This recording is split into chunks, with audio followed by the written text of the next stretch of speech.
Raymond, what were you doing in my room? Of course, there were noises. Well, those noises are none of your business. You understand that? Go to sleep! Yeah, well, new rules. I'm definitely not wearing my underwear.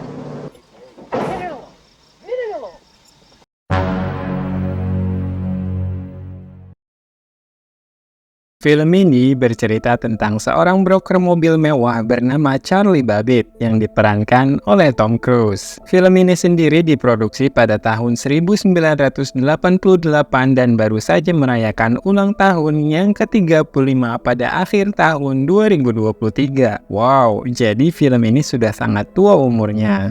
Charlie sedang menghadapi masalah karena mobil Lamborghini yang dijualnya tidak lulus uji emisi sehingga surat-surat kendaraan gak bisa terbit. Hal itu tentu saja membuat orang yang sudah membayar DP kesal dan meminta uangnya dikembalikan. Tetapi, Charlie membujuk kliennya untuk bersabar dan menjanjikan potongan harga hingga $5.000. Charlie kemudian mengajak pacarnya yang juga asisten pribadinya ke sebuah hotel sesuai dengan janjinya. Pacarnya keberatan karena bisnis mobil mewah mereka sedang tidak baik-baik saja.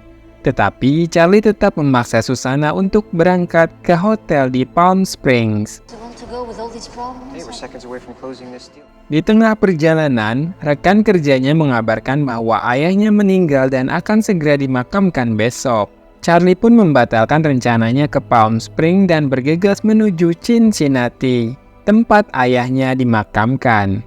Keesokan harinya, Charlie menghadiri pemakaman ayahnya. Dia hanya menyaksikan proses pemakaman dari jauh karena hubungannya dengan ayahnya yang gak baik semasa hidup. Charlie bertemu dengan pengacara ayahnya dan diminta untuk hadir dalam pembacaan surat wasiat. Charlie dan Susana kembali ke rumah ayahnya. Dia mendapati mobil Buick klasik terparkir di garasi rumah tersebut. Shane pun beralih ke dalam rumah. Susana sedang duduk di sofa sambil melihat-lihat foto keluarga Charlie. Saat itu, Charlie bercerita tentang hubungannya dengan ayahnya. Dia membenci ayahnya karena saat masih SMP, dia pernah membawa mobil Buick ayahnya tanpa izin. Ayahnya kemudian melapor ke polisi yang membuatnya harus meringkuk di penjara selama 2 hari. Susana heran kenapa Charlie nggak pernah cerita hal itu selama ini, padahal mereka sudah cukup lama berpacaran. Charlie tiba-tiba teringat pada sosok Rain Man yang selalu menyanyikan lagu untuk Charlie saat dia merasa takut. Susan bertanya, siapa itu Rain Man? Tapi Charlie cuma bilang kalau itu teman hayalannya semasa kecil. When I was a kid and I got scared, the Rain Man would come and sing to me. Rain what? You know, one of those imaginary childhood friends. Waktu pembacaan surat wasiat pun tiba. Charlie merasa kesal karena ayahnya hanya memberikan warisan berupa mobil Buick untuknya. Sementara, aset rumah dan properti lain senilai $3 juta diberikan kepada seseorang yang dirahasiakan namanya. Charlie protes, tapi pengacara nggak bisa berbuat apa-apa. No, could you repeat it? Because I can't believe. Merasa kesal karena pembagian warisan nggak adil, Charlie mulai menyelidiki siapa penerima harta senilai $3 juta tersebut. Soalnya, Charlie sangat butuh uang untuk membayar kerugian atas penjualan Lamborghini yang bermasalah. Charlie mengunjungi beberapa tempat dan akhirnya mendapatkan petunjuk untuk pergi ke sebuah rumah sakit bernama Walbrook yang lebih mirip seperti penampungan orang disabilitas. Saat Charlie berbincang dengan Dr. Brunner yang dipercaya sebagai pengelola aset uang warisan, dia mencoba membujuk Dr. Brunner agar memberikan haknya. Tapi Dr. Brunner menolak karena dia hanya menjalankan amanat dari ayahnya. Saat Charlie keluar, dia melihat seorang pria asing sedang duduk di kursi kemudi mobil warisan ayahnya. Pria asing itu bernama Raymond. Dia bilang kalau dia pernah mengendari mobil itu dulu. Charlie merasa heran karena dia nggak pernah dapat izin buat mengendarai mobil bapaknya. Sementara ada orang yang bilang dapat izin buat mengendarai mobil itu. Charlie lalu bertanya, siapa pria itu sebenarnya? Betapa kagetnya dia setelah mendengar jawaban pria tersebut. Rupanya, Raymond merupakan kakaknya Charlie. Charlie pun kembali mengikuti Raymond masuk ke dalam rumah sakit. Dia mulai mempelajari perilaku Raymond yang dianggap sebagai seorang autis. Raymond memiliki rutinitas harian yang terjadwal dengan sangat rapi. Tiba-tiba muncul di benak Charlie untuk membawa Raymond pergi dari rumah sakit dan meminta Dr. Brunner untuk memberikan separuh dari harta warisan untuknya. Charlie meminta Susanna untuk menunggu di gerbang sementara dia membujuk Raymond untuk pergi dari rumah sakit. Singkat cerita, Charlie berhasil membawa Raymond dan menjanjikannya untuk menonton pertandingan baseball secara langsung. Mereka singgah di sebuah hotel malam itu. Raymond merasa tidak nyaman karena hotelnya itu bukanlah kamarnya, tetapi Charlie memaksanya untuk tidur. Malamnya, Charlie dan Susanna sedang olahraga bareng. Raymond yang mendengar desahan segera masuk ke kamar Charlie. Hal itu membuat mereka kaget dan Charlie pun memarahi Raymond. Raymond, what were you doing in my room? Of course there were noises. Well, those noises are none of your business. You understand that? Susanna kesal karena Charlie memperlakukan Raymond dengan sangat kasar, padahal dia itu saudara kandungnya. Susanna lalu memutuskan untuk pergi malam itu. Keesokan paginya, Charlie mengetahui kelebihan yang dimiliki Raymond, di mana dia mampu mengingat apa saja yang dia baca dalam waktu singkat. Saat seorang pelayan restoran datang, Raymond bisa tahu nomor teleponnya, padahal dia nggak kenal sama sekali. Rupanya dia mengingat namanya ada di dalam buku telepon yang dia baca semalam. Tak hanya itu, Raymond mampu menghitung tusuk gigi yang jatuh di lantai dengan tepat. 246 total. Hari itu, Charlie berencana ke Los Angeles menggunakan pesawat. Tetapi Raymond nggak mau naik pesawat karena dia tahu setiap kecelakaan pesawat beserta jumlah korbannya. Charlie mencoba memaksa, tetapi Raymond malah berteriak histeris. Akhirnya, Charlie mengalah dan tetap menggunakan mobil untuk ke Los Angeles. Awalnya, perjalanan darat berjalan tanpa hambatan. Tapi saat di jalan tol, ada kecelakaan dan membuat Raymond takut. Dia pun menolak masuk kembali ke dalam mobil dan meminta keluar dari jalan tol dengan segera. Raymond lalu berjalan kaki menuju exit tol sementara Charlie mengendarai mobil dengan pelan di belakangnya. Setelah beristirahat di hotel seharian karena hujan, mereka pun melanjutkan perjalanan menuju Los Angeles. Di tengah perjalanan, Raymond kembali membuat Charlie stres karena dia minta dibeliin sempak di Kmart. Dia nggak mau pakai sempak kecuali belinya di Kmart. Charlie hampir gila dibuatnya. I'm definitely not wearing my underwear. Dia lalu mencari seorang psikiater di kota yang mereka lewati. Sayangnya, nggak ada psikiater di kota itu. Dokter yang memeriksa Raymond cuma bisa nyuruh Charlie bersabar. Tapi dokter juga nanya apa Raymond punya kelebihan khusus.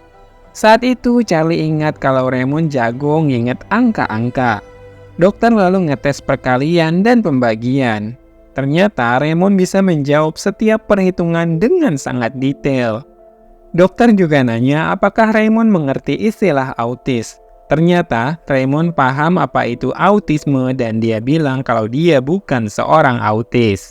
Mereka kembali melanjutkan perjalanan dan bermalam di sebuah motel. Saat itu Raymond sedang sikat gigi. Charlie mengajaknya berbincang. Tapi Charlie sangat kaget saat Raymond menyebut kata Rain Man. Rupanya Rain Man yang menyanyikan lagu buat Charlie saat dia masih kecil adalah Raymond. Why'd you say funny teeth? She said funny teeth, funny Rain Man. Sahabat hayalan masa kecilnya rupanya kakaknya sendiri.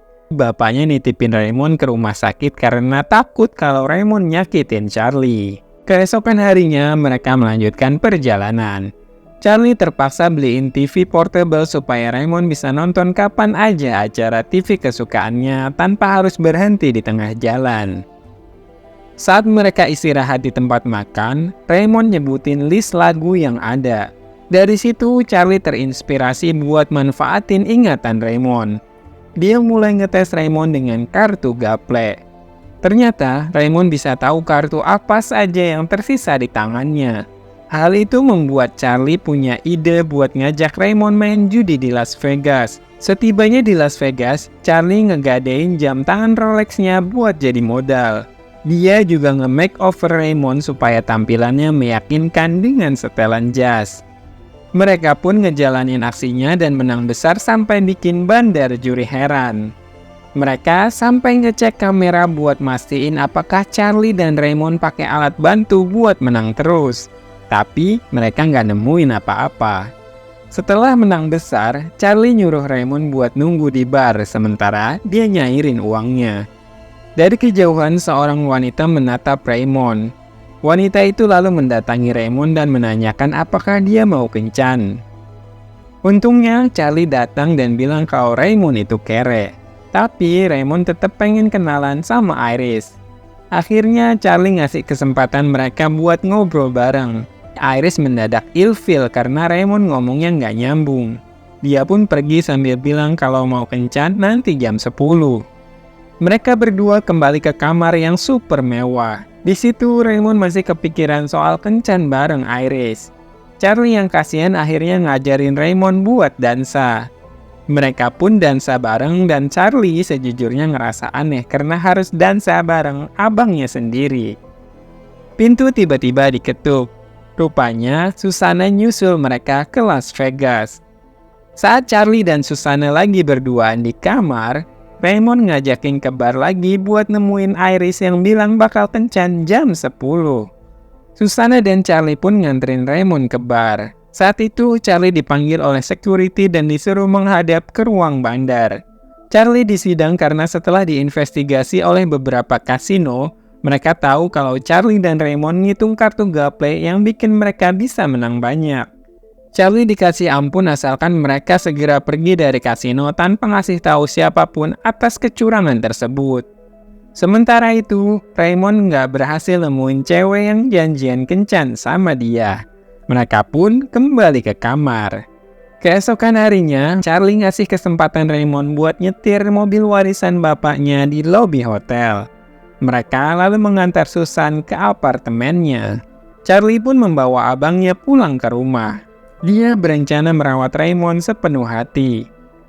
Suatu hari, Dr. Brunner nelpon Charlie untuk ngomongin nasib Raymond. Mereka pun janjian ketemu di suatu tempat. Saat mereka ketemuan, Dr. Brunner nawarin cek senilai $250.000 asalkan Charlie mau nyerahin Raymond. Charlie nolak cek itu. Dia dulu emang pengen dapetin warisan. Tapi setelah traveling bareng selama beberapa hari, dia nggak butuh lagi uangnya. Dia cuma pengen ngerawat abang satu-satunya yang sudah lama dipisahkan oleh orang tua mereka. Hari itu Raymond mencoba memanaskan masakannya sendiri. Tapi sayang, dia nggak bisa buka microwave dan bikin alarm kebakaran berbunyi. Raymond yang panik mencoba kabur tapi pintunya dikunci. Lalu dia pun membenturkan kepalanya ke pintu. Beruntung Charlie segera datang untuk menenangkan Raymond. Mereka kembali bertemu dengan Dr. Brunner dan seorang dokter lainnya untuk membicarakan masa depan Raymond. Charlie yang terlanjur sayang sama abangnya bersikeras ingin merawat Raymond di rumahnya. Tapi Dr. Brunner menjelaskan bahwa hal itu tidak mungkin. Akhirnya dokter bertanya ke Raymond, dia mau sama Charlie atau balik ke Walbrook. Raymond menjawab kalau dia mau balik ke Walbrook dan tinggal bareng Charlie. Akhirnya Charlie mengalah. Dia membiarkan Dr. Brunner merawat Raymond di Walbrook. Hari perpisahan akhirnya tiba. Charlie mengantar Raymond ke stasiun kereta api. Raymond bakal kembali ke Walbrook hari itu. Tapi saat hendak berpisah, Charlie berjanji bakal ngunjungin Raymond tiap 2 minggu sekali. Dan film pun berakhir. Film ini mengajarkan kita tentang ketulusan ikatan persaudaraan. Ada istilah yang nyebut bahwa uang gak kenal saudara, artinya uang bisa bikin persaudaraan putus. Tapi hal itu gak berlaku di film ini. Keterbatasan yang dimiliki oleh Raymond berhasil menumbuhkan rasa sayang Charlie dan menghilangkan sifat serakah yang semula mendominasi dirinya. Film jadul yang ceritanya sangat epik. Terima kasih untuk semua yang sudah menonton filmnya sampai akhir dan sampai jumpa di alur cerita film lainnya. Bye-bye.